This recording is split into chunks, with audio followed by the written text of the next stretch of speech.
So that's just a sign of what we can expect today. Soraya, What happened? how are you doing today? I'm doing great. I have no idea what happened, but I'm going to assume it was something kooky. Yeah, something kooky happened. Hey, Jeff, do you remember this? I do remember that. Is Okay, is you that may the remember this. Okay, this is the original. oh, you're going way back. Then we got a 40th anniversary release. Yep, And Roc. then, hold on, but wait, there's more. There's Then you remember this? That's oh original. yeah. I I think my mom told me about that before I was born. Before you were born. Well, then everyone can put together who's older than who. And then we got a 40th edition beauty of Salvation Army. That looks gorgeous. So I'm Oh, no, guessing wait, there's more. oh my gosh. Ooh. Hold on. Are you gonna show vinyl? I am going to show vinyl It looks for like that kind of show. it looks like Just a sneak peek. Look at this beauty. ooh, beautiful Colored vinyl. golden amber. Golden Amber. It looks Sounds like an ale. great. Sounds like a good band name. It does. Golden Amber. Golden earring, Golden Amber. Nice. So Uh, does all of this have anything to do with the discussion we're having today? it has nothing to do with what we're talking about. Just kidding. Yes, it has everything to do. For our listeners, Jeff, let them know who is joining us today and Well, to talk about what. yeah. So I think we need a little bit of help. So we're bringing back our wonderful co-host, Ronnie Barnett. Yep. Always such a big help to us, and we always enjoy having him around. It's a party when Ronnie's around. Always. But in the hot seat, we have a couple members from that band, Salvation Army. Michael Quercio, the bassist and lead singer, primary songwriter, and Greg Luis Gutierrez, who played guitar. So if I'm not mistaken, Soraya, I believe that this is the first time that the two of them are on a Zoom meeting together. So this is quite special. Other than that's what I've heard from Michael. So very interesting. And we invited Troy to join us, but unfortunately he's not able to make it. So 2/3 of the band will be here to talk about this reissue, and we might dig a little bit into their past and how they all got together, and a little bit about what happened with the name.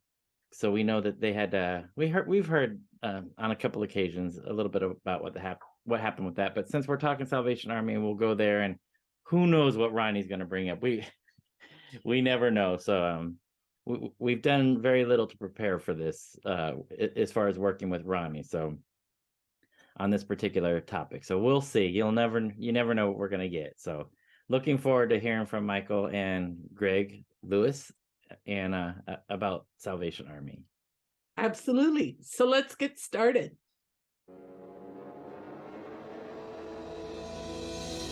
Hi, this is Soraya. And this is Jeff. Our podcast is called Paisley Stage Raspberry and Rhyme, a podcast where the two of us play music that we like and share anecdotes and background about the tunes. We hope you'll join our conversation. And without further ado, a groovear. Let's get groovy.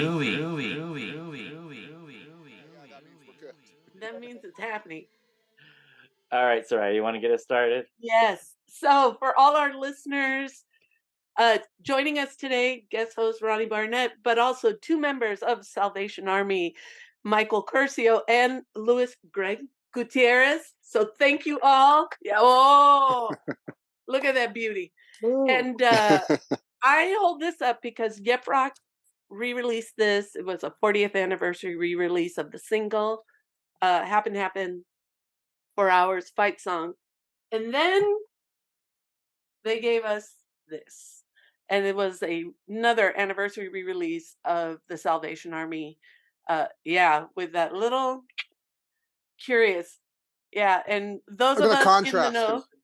The contrast in colors. This is the new version. It's darker. Yeah. Is the new version darker? Well, yeah, it's a little darker. See that? See them side by side? Yeah.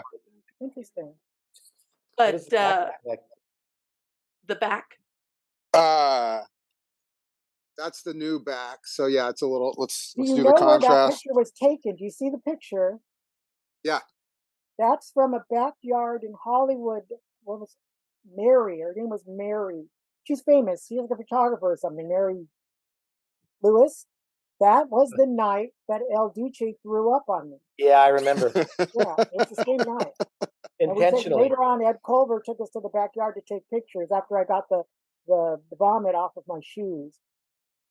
Well, interestingly, I got a text message from Ed Culver last night, Oh, and I told him about this record, and he said, "Did they use my handprint?" So it's a photograph of us standing behind a door, but then he put his handprint somehow over the image. So what you see is a hand revealing us standing behind a door. oh, that's Oh yeah. amazing. Oh, I Oh, wow. never noticed that before. trippy. You can see, yeah, the I lines of never his hand. noticed Yeah, that. wow. So It's Ed all Culver was wow. like, did they use he described the picture in great detail, and he goes, I don't have a copy of that. I wonder, you think Lisa has the original and she'd give it back to me? Oh, Yeah, I mean, So it's there. It's Lisa reprinted the Benson same, but must have it unless it's somewhere sitting at bomb for 100 years. right. Wow. wow. So Michael was freshly thrown up on by El Duce in this Yeah, photo, it and was in the Ed middle of our Culver's show. handprint. He was sitting at my feet, like like I was the Maharishi or something. And then he threw up on me. So and I Lewis, don't know. He Lewis, put you his said finger that down was his throat and intentionally threw up on Michael's Beetle boots. No.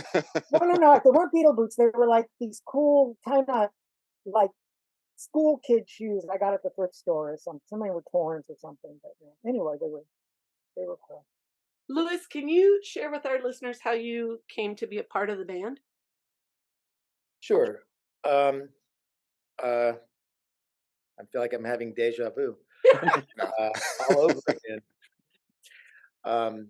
Yeah, so I was introduced to Michael and Troy through a mutual friend. I had been in two punk rock bands. One was the Ozzy Hairs, which had a famous skateboarder as our lead singer, Tony Alva from Dogtown, and his Yeah. brother, and the drummer in the band, or his brother was the lead guitar player, and the drummer was Emil, and he ended up in Black Flag later. And that was the Ozzy Hairs, and it was total punk. I think I knew bar chords and I knew one open chord at that time. I knew nothing about the guitar. And but once I learned that you could play a bar chord, you could play any song that was ever written, it opened up a whole new world for me. And we were in that band I was in that band for about a year, I guess. And then we kicked Tony out of the band, and Mark wanted to be the singer, and somehow I just left. But what's memorable about that is our very first show ever was in San Pedro, opening for, and I'm pretty sure it was the Minutemen and Black Flag and Circle Jerks wow. in San Pedro. And then later I was introduced to the Stern Brothers from Better Youth Organization, and they had a band called Youth Brigade. And so I was invited to join their band, and again, another pretty hardcore punk band. And we would play at all of the sort of punk rock haunts of the day. It's a lot of fun. But at some point, I just kind of decided I didn't really like their music that much. And it was around that time that I was introduced to Michael. So I went and met him at his house where they rehearsed in Michael's garage. And I guess it was an audition, and I got the gig. Hey, I want to ask about the Ozzy Hairs again for a second. So Tony Alva was a big star then, correct? At that time, he really was, yeah. Yeah. Did that lead to any interesting gigs or Well, I was experiences? growing up. I was a big skateboarder and a surfer because I grew up in the South Bay, and so I was at the 1976 World Championships where I saw Tony Alva win the whole thing. Wow. And so he was sort of an idol of mine. So it was a real treat to be in a band with this guy that I looked up to for so long, but only really knew from the cover of Skateboarder magazine. And I mean, this is long before Dogtown was glorified and glamorized in movies and stuff like that. But so these guys are pretty gritty. He was a great guy. He was a little crazy. We did a lot of crazy stuff. We went skateboarding quite a bit when I was in that band. Wow. That was a real treat for me. Like, we'd find empty swimming pools and we'd hop over the fences and go skating in the pools. And I learned a lot about skating from him because he pretty much invented, pool riding, and Yeah. Stacy Peralta and Jay Adams and people like that from Santa Monica. So yeah, that was really a lot of fun. And that was because I guess I got to punk rock because I got kicked out of my high school, which was Narbonne High School in Lomita. And I was given the opportunity to transfer to San Pedro, and sitting in the back of the class in my second period English class was a guy who was a transfer student from Japan who was he had a Sid Vicious locket on. His hair was all spiked out. He wore black leather pants with chains on him. And to me, he was a freak because I was still a surfer at that point. My hair was super long. And I remember him wearing a swastika shirt into the classroom, and it wasn't really that big of a deal. And until it was, and then he would just cover it up. But he introduced me to punk rock. And that's how I got really got into my first band and got into music and all that. And so, but Salvation Army was attractive to me because their music was very much rooted in the punk scene. I knew of the band, the sound was there. John Blazing was a great guitar player. He had a great tone. Michael was it was sort of like a Buzzcocks version of punk rock. It was melodic and harmonic, and it had hooks. So it was very easy for me to be attracted to that music. Michael, what happened to John Blazing? Why didn't he work out? And then what did he go on to do after? Okay. John, I met John through a little, that paper called The Recycler, where you would put out little ads and things. And he was my age and my grade. He was a senior at Pedro High. I was at Carson High, and Lewis went to Carson High for a week, he told me once. Didn't you? Something like that, but I didn't like it. And then he said, I'm not staying here. Anyway, he came over. He drove over to my house in Carson from Pedro, Johnny. And it's funny, we had both come. He was all, his hair was spiked, and he was, he was dressed like, all punk, and beforehand, he was like me. We were both in like cover bands. We had both come from cover bands doing, Blue Oyster Cult and Led Zeppelin and all, all that stuff. And we had learned our chops doing that, And so we kind of bonded we had both gotten out of that, cut our hair and went punk rock. And we couldn't find a drummer.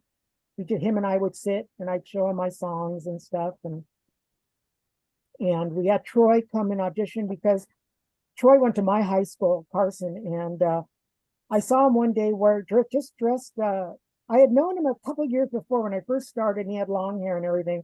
And then by the time, a couple of years later, I see him at school, and I didn't even know it was him. He's got short hair and he's dressed like one of the specials.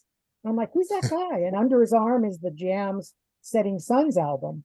And I'm like, oh my God, it's Troy. And I'm like, wow. And Tree told me that he played the drums. And anyway, he comes over, and Johnny and I and the three of us play, and it just didn't work. He played the drums, but I think he was only playing for like 3 days before he came over. And we tried some other people, and nobody wanted to play with us. Nobody anywhere would play with Johnny and me. So Johnny goes, call Troy again. So Troy came back, and he had been rehearsing and he could play. And so there we were. And we went and recorded that demo of those 4 songs right over here. I was walking home from school and saw this recording studio. And we went in there, pulled our money together, and went in and made those 4 songs and played around. I saw Lewis. We played a show with Lewis when he was in the Youth Brigade at Alpine Village, and D. Boone sees us play live, wants to hear our demo, wants to put out 2 of the songs, and then Johnny Blazing wants to leave. And we're like, what? And he wants to leave. And Troy told me later that he was driving with just him and Johnny, and Johnny's like, we got to get a singer. And Troy's like, what? And Johnny's like, yeah, I want to get a screamer. I want to be in a punk band. And Johnny would tell me, you're getting too musical, I guess, what he was saying. I got out of all that, the Beatles and this and that. I got out of that because I want to be in a punk band, and now you're, moving away from that. He wanted to be in Black Flag, and so even with all that stuff happening for us, he's like, I'm leaving. And so there we were with the single coming out and no guitar player. And so the drummer of Peer Group, who was his older brother, was the drummer of George Hurley from the Minutemen. His girlfriend, whose name was Anna or something like that, she knew Lewis and said, she called me. I don't even know how she got married. She goes, Michael, I have the guy for your band. I'm going to call him and give him your number. Is that okay? And it was Greg. She goes, he just said, his name is Greg. And and then that's how it happened. So what did you think of Greg Lewis when he came in to audition? Well, I'd say I didn't know. I think you were in that band Youth Brigade. And I was trying to remember them because she was saying, we had talked on the phone, he was going to come over, and I was like, I remembered the Stern brothers, and I thought maybe you were one of the Stern brothers, from looking on the stage. And then he drives up in a little Volkswagen, and he gets out of the car, and he wasn't like some geeky guy or anything. He was very cool. So it was like, and I thought, like, a rock and roll band has to look like a rock and roll band. And in a way, that was more important than how you play, really, because you can learn how to play, but you can't learn how to, look cool. Yeah. Maybe, but it wasn't as easy. And so it was like, he came in and, he could play, and we needed a guitar player. And so there we were. Well, what kind of guitar did you have on that audition, Lewis? It was an SG. It was my first electric guitar that I ever had. It was, middle 70s, sort of an unremarkable guitar, but I still have it. Wow. And yeah, I got it when I was 15. A mid 70s SG is worth like $3,000 by the way, but anyway, go on. Well, it must have been stolen at some point, because by the time I bought it in a pawn shop, the serial number had been sawed off the back of the headstock. It had a little metal plate there. But I didn't care. It was $300 and I needed an instrument. But I do remember, I was thinking about it, hearing Michael talk. I'm pretty sure I had an Ampeg. It may have been a V4, or it had a very unique sound. It was like a Marshall style cabinet with an Ampeg head. And so if you listen to the sound of that guitar, it's pretty tinny. There's not a lot of distortion. I think if there is distortion, it was from the amp, not necessarily from a pedal. I don't think I had a pedal back then. Do you remember what kind of amp it was, Michael? It was like a stack. It was like a half stack, I believe, of something. It was an Ampeg. Yeah, that's what I thought. But you didn't like it. You bought some equipment from Johnny Blazin. Did I? Because Johnny would still come over when you were playing with us for some reason. I don't know, he was keeping his amp there or something. And did we call your amp the Leaning Tower of something? Yeah, there was something. Yeah, something about something it. I used to make fun of it or something. And yeah, because it was on wheels. It was a case. It was a cabinet, and there were only 3 wheels, or one of the wheels had been dropped on the edge, and so it had been pushed up into the cabinet a little bit, so it leaned. I called it Leaning Tower. That's right. I had forgotten that. That's hilarious. But he comes in with like a Gibson SG, which is like, Alice Cooper played Gibson SGs. The guy he clearly had equipment. It was happening. Angus Young is the famous. I was gonna say AC/DC. So Lewis, I've told you this before, but I have 3 guitar heroes that really influenced me. Ace Frehley was the guy that got me into playing music, and Peter Buck kind of developed my style. And I've learned so many 3 o'clock songs that you are definitely a huge influence on me as a player. And Michael, this will lead to a question that I have for you, which is obvious. But Lewis, who are your guitar heroes that influenced you? The first name that comes to mind is Steve Howe from Yes.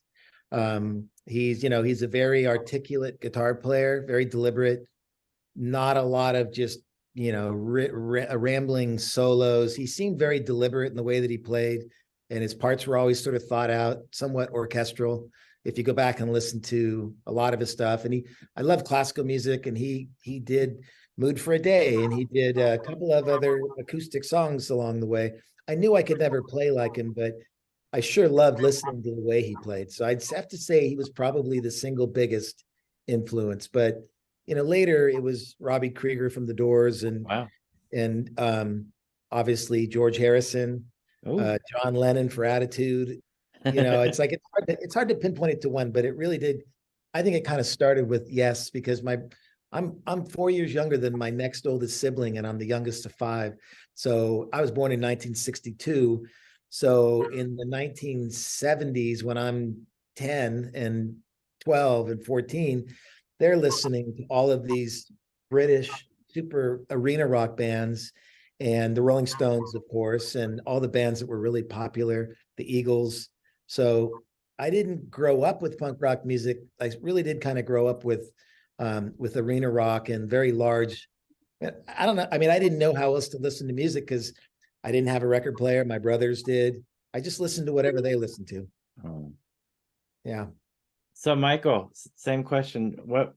Who influenced your bass playing and your songwriting and singing style? A little stab on his mention of arena rock. Lewis and I were both at Cal Jam too. Oh, Nice. Ontario Fairground.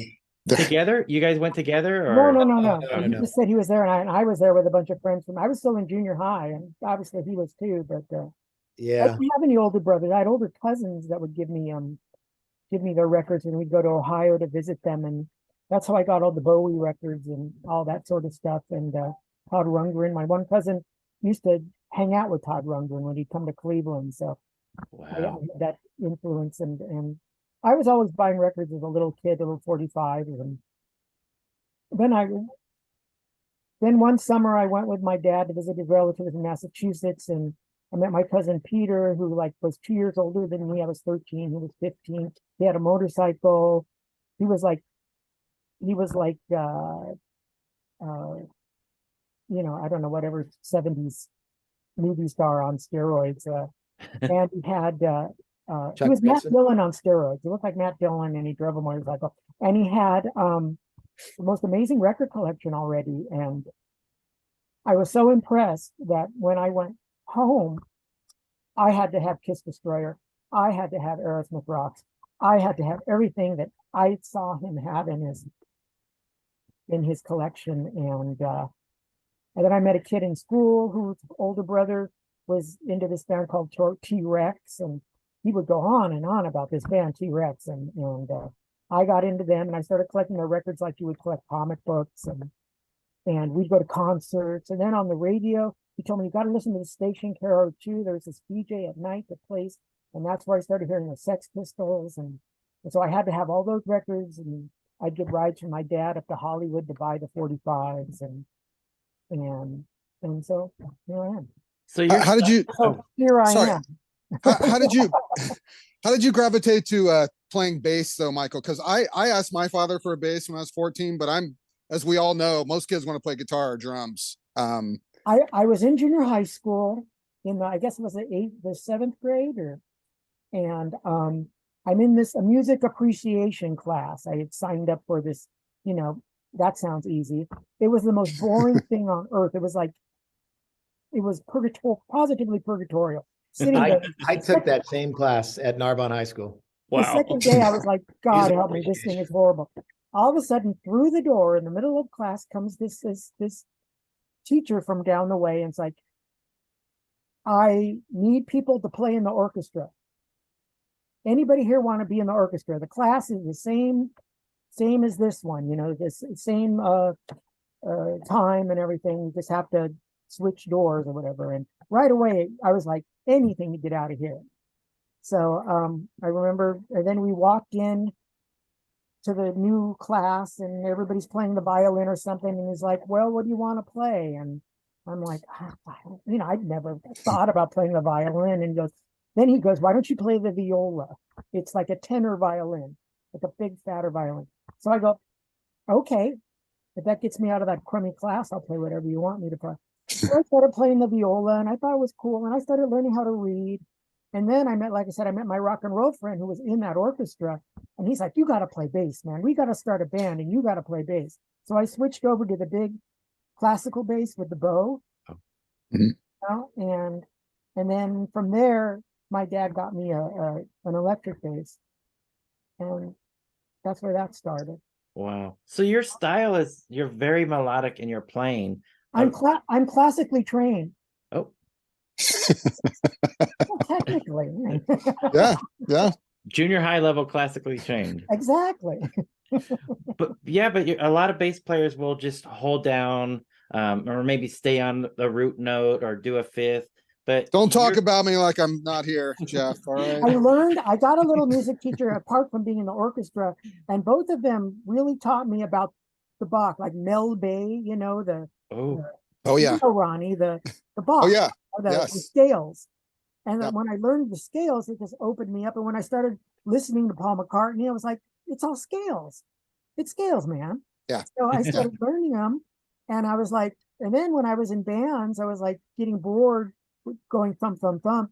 And so I would just throw the scales in, and that's that. Nice. Getting back to Salvation Army, as we know, Johnny Blazing had the punk name. Michael, you were also Ricky That's Stark. his real name. Oh, what? Oh, really?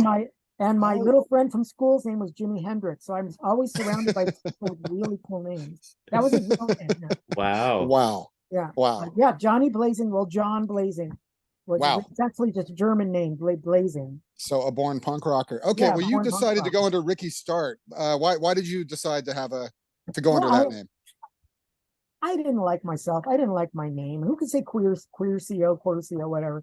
And so I thought that sounded punk rock or cool or something. And it didn't last long. Okay. But it's by the Yeah, time, yeah. But by the time of the album, were you like, okay, we're getting serious now. I'm going to go under my real name. yeah, you know, and everybody was making fun of me. So, you know, And Lewis. No, sorry. right when Lewis joined is when Lisa Fancher called me from Frontier Records, like, you want to do an album, because she loved that 45 that Right. the Minutemen put out, and then that happened real quick right afterwards. Yeah. So you hear from her, and then how long does it take to get in the studio? Gosh, she put us in the studio because she was like, "Are you ready? Do you guys have an album with material?" And of course, I instinctively, even as a little kid, I always knew to bullshit and say, "Yeah, of course." You know, I didn't have any songs, you know, I did, but I could, you know, I figured, you know, I'll just write them real quick. But yeah, but I said, "Oh yeah, we're ready." Yeah, I was good. I was really good at that kind of, you know, that sixth sense for you know bullshitting people. So, isn't that what rock and roll all is anyway? You know, it's just bullshit. You know? You still got it. Now who? Okay, the producer is H.B. Lovecraft. Who was that? Lewis? His name was Tom Wilson, and he had produced other records for Frontier Records. He had done The Adolescents, and he may have done the first Circle Jerks record, I forget. But he didn't like me, and he didn't like Troy, and he didn't like the result of that record. So he didn't want his name associated with it. And that's why I'm sure it was Lisa who came up with the name of the producer. But he just didn't want anything to do with the record because he didn't like the product. Lewis, did you like working with him in the studio? I don't have a strong recollection of that. You know, it all happened so quickly. I think we did all of the basic tracks, all of the guitars, drums, bass in 2 days. And I think the vocals were all done on the third day, and overdubs and like the keyboards that I played and that Michael played. I'm pretty sure it was all done in 3 days. So Wow. I don't have a sense of him at all. I don't have a sense of it being particularly, you know, a lot of tension in the studio, at Okay. least. You know, it all happened so quickly. I was just glad to be there and terrified at the same time. What Lewis- studio was it? Because there's no credit on the record for where it was recorded. on. Well, You know, Paul- if you take the Melrose exit off of Hollywood Freeway heading north, you'd make a right turn, and right there in that first block was the studio. And It you was would on enter- Heliotrope, Yeah, I think that's right.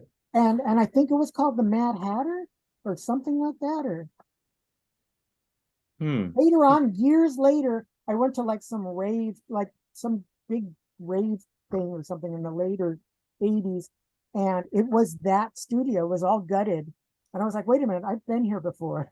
And it was Wow. that studio. It was a really big professional studio. It was a big place. It wasn't some little storefront or something. Right. No, it's true. It was large. It Hmm. had a large tracking room. It had a bathroom that was great for vocals.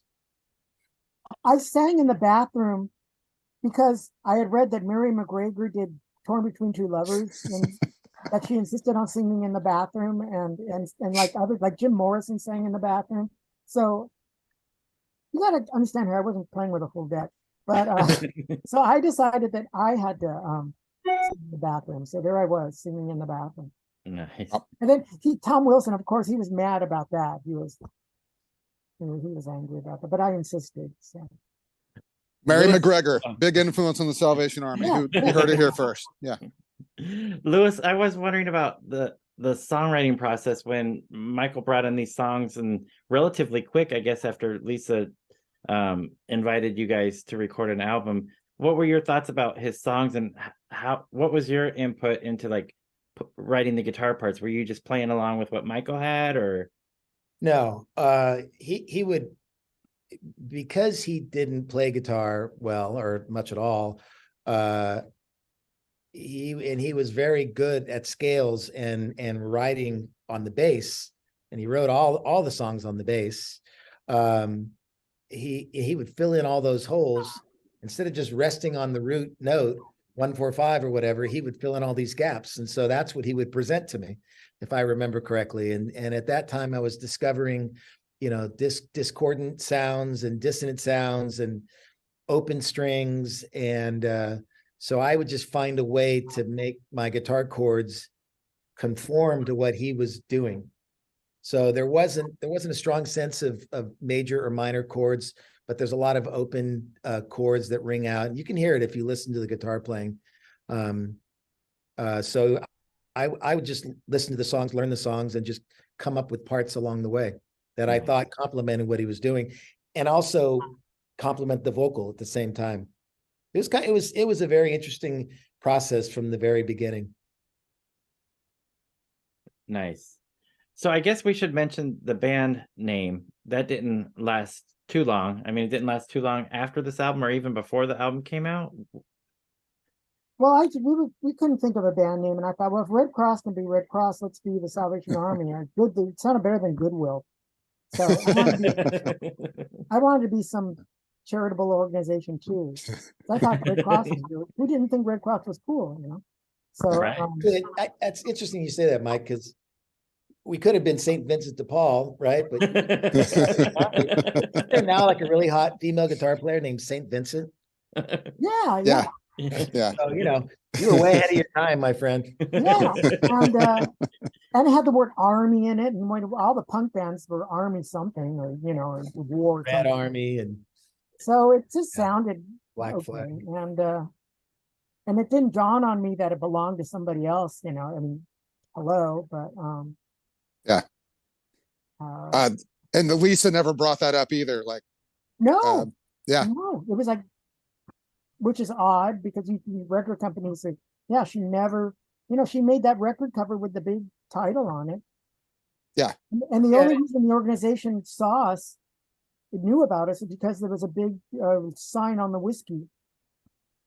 We were, Salvation Army, and I forget who else, the Bangs. I thought it was 45 Grave. Was it 45 Grade where they found? I have a photograph of that. So the big marquee.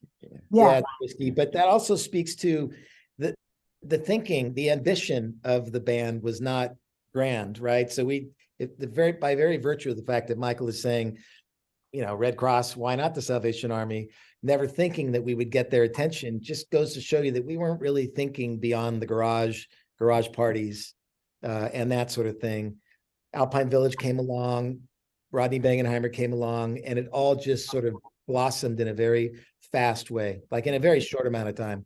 Wow. So, you know, it's in hindsight, it's obvious that they would come to us and say, you can't use our name. How long after the record came out did you hear from the Salvation Army? 80, it may have been late in 82, maybe 83. I mean, a few months, like, what was the album out? Like a while? Or? Before Danny Benair had joined. So it was like June 82. Yeah. We were performing at the Dancing Waters in San Pedro, which was a big punk rock and alternative music club back in the early 80s. And the lawyer came up to me backstage and handed me the letter telling us to stop using the name. And it was very disorienting. It's almost like, you know, you're getting your car stolen and you like wonder, where did I put my car? I've had my car stolen before. It was very unsettling and disorienting to have a guy in a suit walk up and basically hand you a very legal looking letter telling you to cease and desist using that name, the Salvation Army. It took a minute to sink in. I would imagine. Wow. Yeah. You know, didn't see it coming. So in our last couple minutes before we leave, I wanted to talk a little bit. Ronnie noticed the differences in the cover. There's also some other differences in the record. Isn't that right, Ronnie? That's right. I didn't bring it up, but yeah, Jeff, there is. I'm listening to it, and I know this record very well. Listened to it over the years, and Mind Gardens comes on. It's immediately jarring to me because it's the single version, which sounds a lot different than the album version. Who dropped the ball at Yep Roc on that? Well, I don't know. It just kind of got past the censors. I don't know if it happened at the factory or what, but so you're getting the first ever time on an LP, the 45 single version of Mind Gardens. So, and that'll never happen again because this was a very limited release. So, right. Instant collector's on it. Yeah. So there you go. We'll look at it as being special. It's a limited edition. Did you know this album was getting reissued, Lewis? No, I didn't. Where's your copy? Do you have your copy handy? Me? Yes. No, I don't. No, I don't have a copy. Danny Benair reached out to somebody at Yep Roc, and apparently it's in the mail. Oh.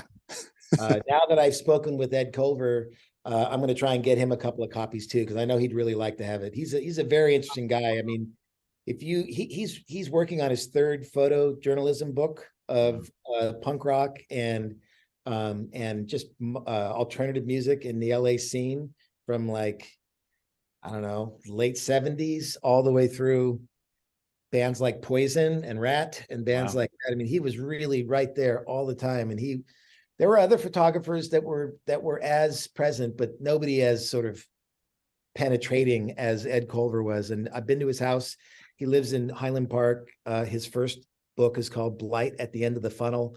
And he's just an odd dude. I mean, he's sort of like a photographic version of Howard Finster, if you know that reference. Yeah, absolutely. REM artist. Yeah, he's a really unusual guy, but he's a hell of a nice guy. I just ran into him at a restaurant about 10 years ago, and I'm wearing a business suit because that's what I do these days. And I'm like, Ed? And he's super tall. He's probably like 6'4", 6'5". And it was as if we just never stopped talking to each other. It'd been like 25, 30 years. Wow. So, I deviated from the question, but I hope I answered it. No. Ed's name is on all sorts of records. It came out very quickly. It was like, we got to get this done if it's going to come out on a record store day or whatever.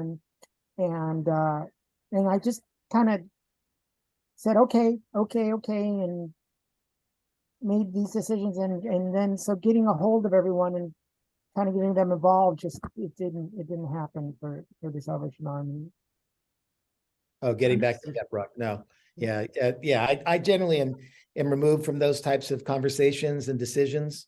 I leave it to the keeper of the flame, Mr. Danny Benair. And I mean that with all sincerity and respect, and admiration, but he really, he is. And he introduced us to Yep Roc, and he's involved in those types of decisions. More so, way more than I am.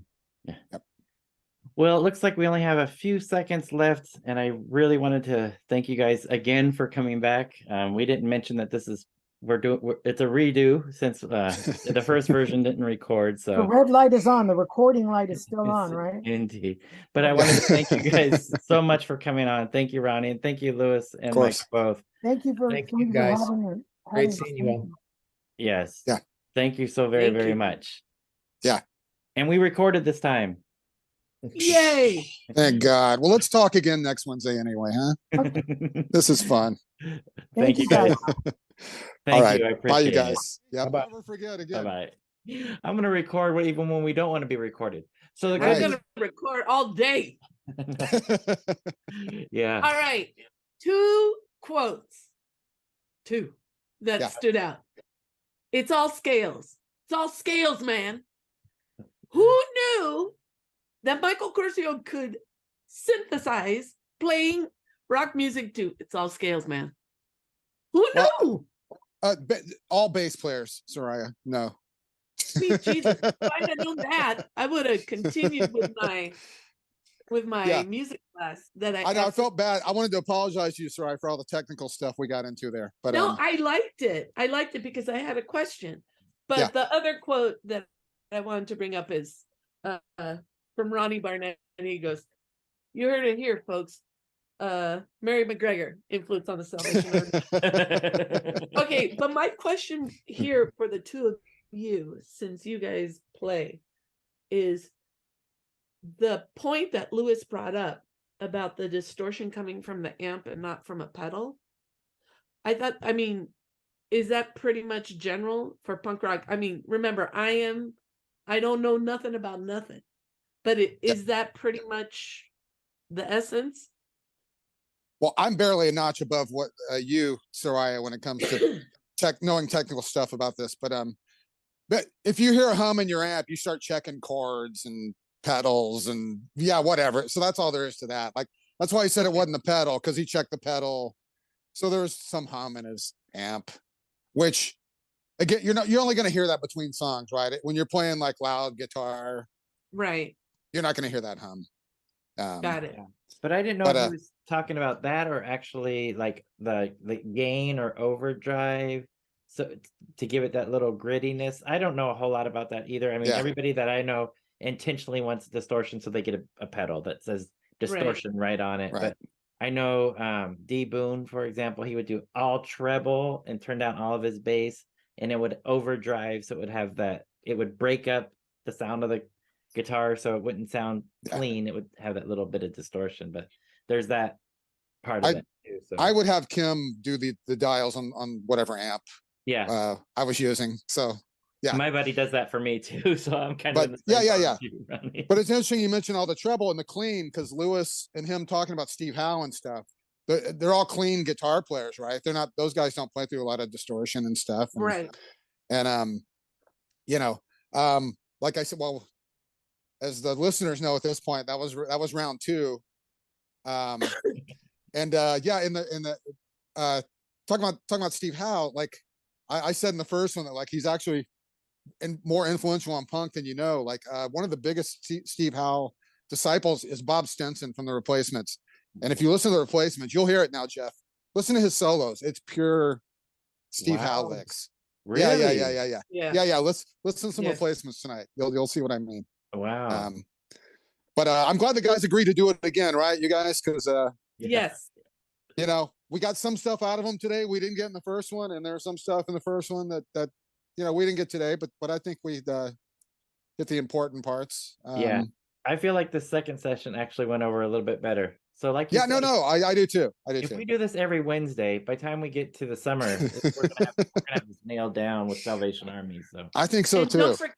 Don't forget, the best vocals are in the bathroom. So somehow we need to get that bathroom vibe into our recording. It was interesting that Michael said the producer, they fought over that. So Michael must have like insisted on it, and then Tom Wilson was not into it, but did it anyway, right? Or yeah. And Yeah. I seem to recall Michael also mentioning something similar when they were recording. Was it 16 Tambourines, Jeff? He mentioned it too, like it happened to be that in the recording studio there was a space, and I don't know if it was a kitchenette or a bathroom, but he recorded video audio in there too. He recorded vocals in there too, because it was something about the room and the way it carried. So I go, little known trick, folks. If you got a band and you want to record an album, look for That's kind of the great acoustics. That's kind of the lost thing with all this home recording now is you're not in a big room where the engineer's like, hey, we should try this Right. in this room, or you know what I mean? Like now you plug into somebody's iPad or whatever and Right. record, you know. Yeah. I'm just saying that kind of thing used to be kind of you'd experiment a little more when you were in a big studio with a lot of with some options like that. Yeah. And then how about that? 3 days. This bugger. 3 days. Yeah. One of those days is mixing, right? Like or no, or he said 2 days recording, 1 day vocals. And overdubs. And all from a BS answer. You got to give credit to Michael Quercio for BSing that. Lisa Fancher, do you have an album? Of course I do. And what I love is Michael Quercio saying, yeah, you know, so I just figured I'd write them out. Yeah. Okay, those are the people that I just go, do they never notice how good they are at what they do? That they just say, yeah, you know, I can, how many songs are on this? 10. 10. I can write 10 songs. Yeah, no worries. Well, and we're going to knock it out in 3 days. Look, 2 of them were from the single. One's an instrumental, one's a cover. So let's not give them too much. No, okay. I'm just kidding. I'm just kidding. But still. Yeah. I don't know. No, just kidding. Really, it's a great record. I found that super interesting. And we should mention this from the first one too. That, like we talked a lot more about Lisa Fancher's influence in the first one. How she came up with this cover. She came up with the name of H.P. Lovecraft. She put him in the. She did everything.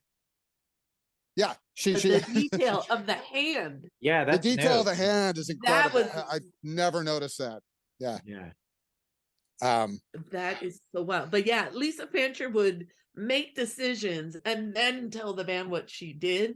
Those were some of the anecdotes that came out in the first time. Yeah, she was like an old school record like executive, but just on a smaller scale. Yeah. Yeah. I mean, like hold on, I'll come back to it, but no. It was the cover, right? Hold on, I'm going back through my notes. But yeah, Lisa would just kind of make decisions. She would do things without asking. That's what I wrote down. And then let them know. Yeah. Just like when this was released, then Salvation Army goes away and it's re-released as before the 3 o'clock. That was Lisa Fancher saying, I'm going to reissue it in 1985. She just does it. And she came up. Name. Yeah. Yeah, she came up with that before with the spell with the FOUR, and Lisa Fancher's a genius. Let's face it. Her Frontier Records is one of the best labels ever, right? Yeah. And then in the previous gathering, I won't say recording, but the previous gathering, this was supposed to be black and white. That's right. That's right. And then Lisa Fancher said, no color. Boom. It was the right decision. I think this is what sets it apart.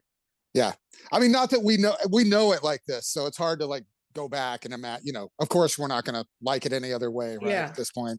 Right. But yeah, you know what they mentioned things happen fast. They probably talked to Lisa, went in the studio a month later.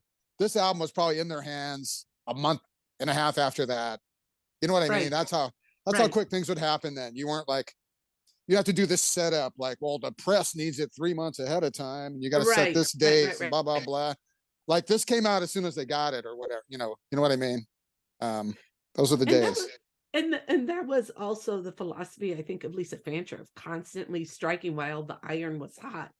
Because when you think about those Frontier releases, they were coming fast and furious. And I think it was a lot of, because there was a local buildup, you know, thanks to Rodney, thanks to the local scene, these bands were getting a lot of play. And she was just like, okay, boom, come record album. Everything was fast and furious then, right? Like it was, I don't want to sound like an old guy, but you go to the record store literally every week and there'd be a rack full of new records that you want to do. And I'm talking classic records. Like, you know what I mean? Like, Yeah, it was an amazing time. One thing we didn't get into this time was Greg Gutierrez becoming Lewis. The whole name thing. Are there any notes on that, Soraya? When we've talked to him before, so he's used Greg and then Lewis. And if memory serves, Yeah. Greg is the middle name, and then he used it as a first name, and then he switched. Yes. I wonder, did he grow up Greg? Was he Greg in high school? You know what I mean? Right. That I don't have notes on. Yeah. I'm thinking he probably was, since he started as Greg and then, went with Lewis after that. So in our little circle down here near San Diego, he used to sign some of our records, G. Lewis Gutierrez. So we used to call him Glewis because the G Lewis.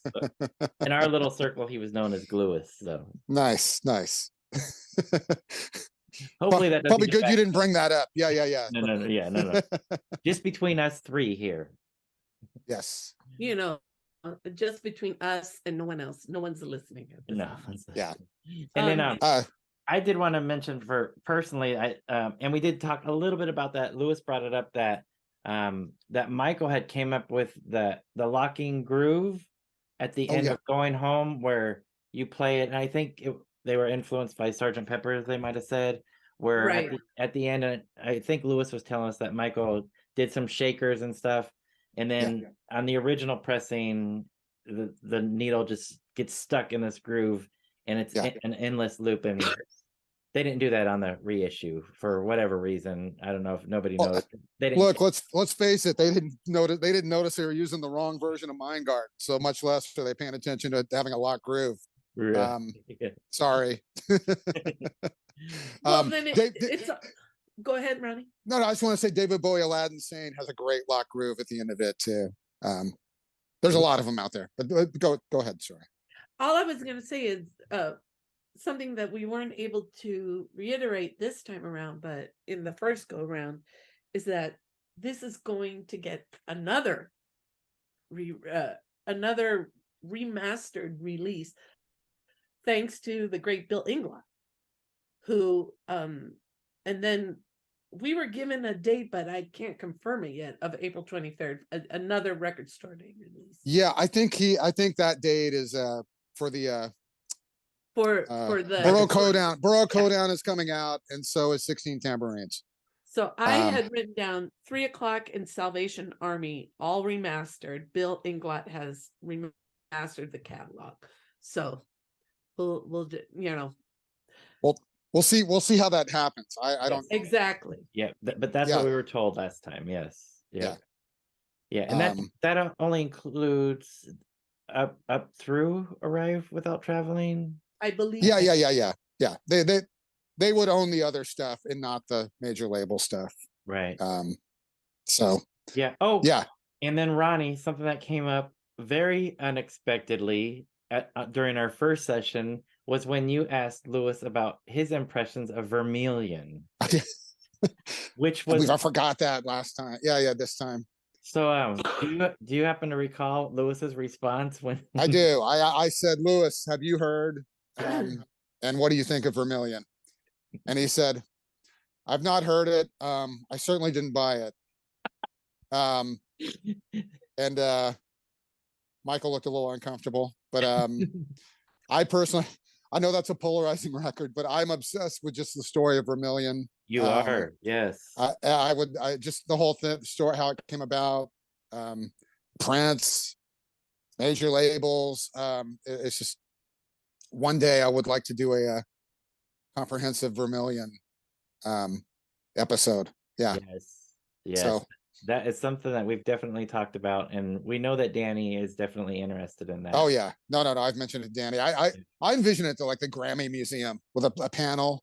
Oh. I don't think we can get booked there, but anyway, like that's what I envision. Yeah. And if Prince were around, we could invite him to speak to it. Oh, absolutely. And there'll be a lot of good Prince. They cover, if the listeners don't know, they cover a Prince song on there. They were on his label Paisley Park. I think he kind of saved them to a certain extent from at least getting one more record out of them, right? Mm. Like Not that it, was necessarily successful, Yeah, but that's something I would definitely like to learn a little bit more about. In that record being the end of the Salvation, or I'm sorry, as the 3 o'clock, in that iteration, right? And yes, I mean, they've shared that they were, it was very unhappy times. There's some photos that they've shared during the Vermilion times. I'm really intrigued to learn a little bit about that and what was going on with the band and all that. So yes, hopefully that will come someday. So that was the end of Michael's band, and what we're talking about today is the beginning, right? The pre 3 o'clock yes. days. So anyways, this record's pretty easy to find. I'm sure your record store has some of these reissues probably still around, Ronnie. No, these are gone, but I think Online know, it's certainly if easy. you, there's still some floating around online. I mean, it was an edition of 1,000, I believe. So 1100.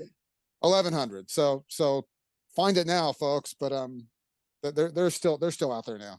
Yep. And to quote Michael Quercio, instant collector's item Yeah. because of the use of the 45 version and a couple of other things that we all noted. Yeah, but that is a true statement. It's the first time that Mind Gardens is on a 12-inch version. So it's true. It's true. even For if it was that alone. unintentional and a huge mistake. I just, like I said in the first go around, like, I'm just shocked. I've been sitting on this. When the album came out, I messaged Jeff, who was in Denver, and said, "Oh my God, there's." I had no idea. I think I messaged you too, Soraya. Yeah. Yes, you did. Yeah. I'm like, oh my God, and then no one has brought it up in the 3 o'clock group. And I even like have done comments when somebody's like in the 3 o'clock group on Facebook, like, just got this reissue. I'm like, have you noticed the, So I didn't want. I was saving the information for this. I've never busted it out in the group, even though I wanted to, because you guys know me. Yeah, and I'm not mad at the guys in the band. I consider this an executive mistake. So anyway. Yeah. And again, as we talked about, now these days pressing plants they're overloaded, and if you reject a test pressing, they wouldn't have made their Black Friday record store day street date. It would be like 6 months later, and I think that has a lot to do with not only that, but a lot of records that might be of not of high quality new records that people might get these days. Yeah. So that if they rejected the test pressing, Ronnie, you're saying that they would get pushed back in the queue. They wouldn't like throw them right back up front. Yeah, I mean they'd probably get a little higher priority, but it wouldn't be. We'll have them in 2 weeks. Yeah. I mean, not for, especially not for even a big indie label like Yep Roc. Yeah. Yeah. So we'll see what happens in April with more reissues. I doubt Baroque Hoedown. Yeah. I think these are going to be okay because Danny would have gotten a test pressing when everybody else did. Yeah. As opposed to Salvation Army where he got it later. And and yeah. Anyway, Danny congratulated me for being the first to notice. Because Danny was the one that noticed in the 3 o'clock camp, but it was too late by then. Yeah. Not being part of Salvation Army, he wasn't included in that test pressing approval process. Yeah. Right? Though, as we talked about in the first one, he was hanging around. He was a fan, and he visited the studio, and he was that's when he was dating Lisa, and then he had a first row seat to all this and was angling to get in there. Yeah. Which he did, as we know. So. Yeah, absolutely. All right, you guys. Well, I thought this was, like I said, I thought the second go around was you mentioned, Ronnie, we got some information that we didn't get around to talking the first time around. So this was great. Yeah. I appreciate you guys joining. Thank you so much, Ronnie. Yeah. Oh, of course. Thanks for having me along as usual. I love I'm sorry if I talk too much, but no. And I don't mean to interrupt you guys, but there are times where like something needs to be asked. And we appreciate it. Yeah. All right, y'all. Thanks for having me, and I will see you soon. All right, Ronnie. All right. And I'll leave, and you can talk about me. Okay. All right. Bye, y'all. Bye. So, Soraya, did you hear Ronnie? No. I'm just joking. I love it when his Texas accent comes out. Yeah, that comes every once in a while. You hear that come through. Every time. All right, y'all. I love that. Yeah, Jeff, we learned a lot today. we did. We did. And I think this story of the beginning, right, it's such a compelling story. And it tells, excuse me, it also tells a compelling tale of a transitioning scene in LA. I mean, think of how this band sound, you know, when you think back, Michael shared that quote from Johnny Blazing of, we need a screamer. We need somebody else. You're too musical. You're too melodic. And I think, you know, it just shows that this band kind of had its finger on the pulse of something transitioning. And, you know, in our first go around on this topic, Lewis talked about his own evolution as a player, as a guitarist, of, you know, kind of beginning in a punk band, kind of learning Salvation Army, learning more, transitioning to learning more, being much more experimental in 3 o'clock, then into his other bands, Battery Acid, Mary's Danish, of really evolving. And, you know, I think it's absolutely, it's true. You know, here we see the beginnings of what we're going to see in the 3 o'clock. Yeah, absolutely. And that is the development and evolution of them as a band, but also of especially Michael and Lewis as musicians. I just think it's an interesting piece of this story. Absolutely. I totally agree. Yep. Yep. Oh my gosh. You and I never tire of No. talking to either. No. So, no.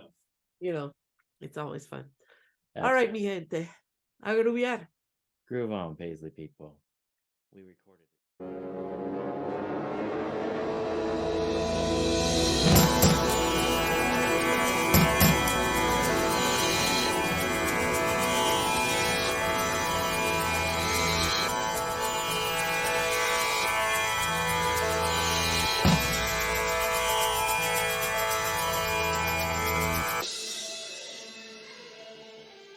We recorded it this time.